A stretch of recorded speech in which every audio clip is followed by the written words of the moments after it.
నమస్తే K24 news. BRS party ఆవిర్భావ దినోత్సవం సందర్భంగా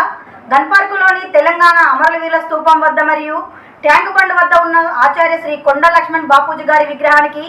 నివాళులర్పించిన బీఆర్ఎస్ వర్కింగ్ ప్రెసిడెంట్ కేటీఆర్ మరియు పార్టీ నాయకులు. 24 ఏళ్ల కిందట ఎక్కడైతే గులాబీ జెండా మొట్టమొదటిసారి ఎగిరిందో అదే జలదృశ్యంలో ఈరోజు తిరిగి రజతోత్సవ సంబరానికి మేమందరం కలిసి ఇక్కడికి వచ్చి ఏ పెద్ద మనిషి అయితే ఆనాడు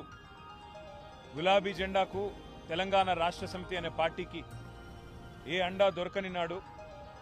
ఎవరు కూడా కనీసం ఆశ్రయం ఇయ్యని నాడు నేనున్నానంటూ ముందుకు వచ్చి తన ఇంటిని ఆ రోజు మా పార్టీ ఆఫీస్కు ఇచ్చి వెన్నుదట్టి గుండె ధైర్యాన్నిచ్చి ముందుకు నడిపిన స్వర్గీయ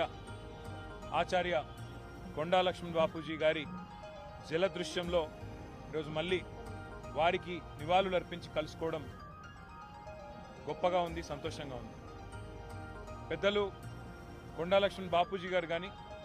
స్వర్గీయ ఆచార్య కొత్తపల్లి జయశంకర్ గారు కానీ ఈ ఉద్యమానికి, మా పార్టీ ప్రస్థానానికి ఒక రకంగా చెప్పాలంటే స్ఫూర్తి మూల స్తంభాలు వారు. టీఆర్ఎస్ పార్టీ ఆనాడైనా ఈనాడైనా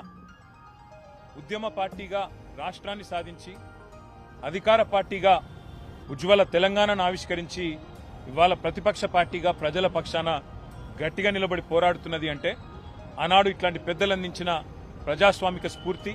పెద్దలు కేసీఆర్ గారి నాయకత్వ పటిమ అనేది చెప్పక తప్పదు. ఇవాళ 24 ఏళ్లు నుండి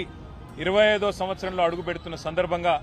స్వర్గీయ కొండా లక్ష్మణ్ బాపూజీ గారికి, స్వర్గీయ కొత్తపల్లి జయశంకర్ గారికి, వేలాదిగా తెలంగాణ రాష్ట్ర సాధన కోసం ప్రాణాలు అర్పించిన తెలంగాణ అమరవీరులందరికీ వినయపూర్వకంగా చేతులు జోడించి వారికి వినమ్రంగా పాదాభివందనం చేస్తూ భవిష్యత్తులో కూడా వారి స్ఫూర్తితో మరింత ఉధృతంగా ప్రజల పక్షాన పోరాడే శక్తిని కల్పించాలని, 25 ఏళ్ల నుండి మరొక 50 ఏళ్లకు బలమైన పునాది ఆ పెద్దల ఆశీస్సులతో తెలంగాణ ప్రజల పక్షాన కొట్లాడే అవకాశం మాకు రావాలని మనస్ఫూర్తిగా కోరుకుంటూ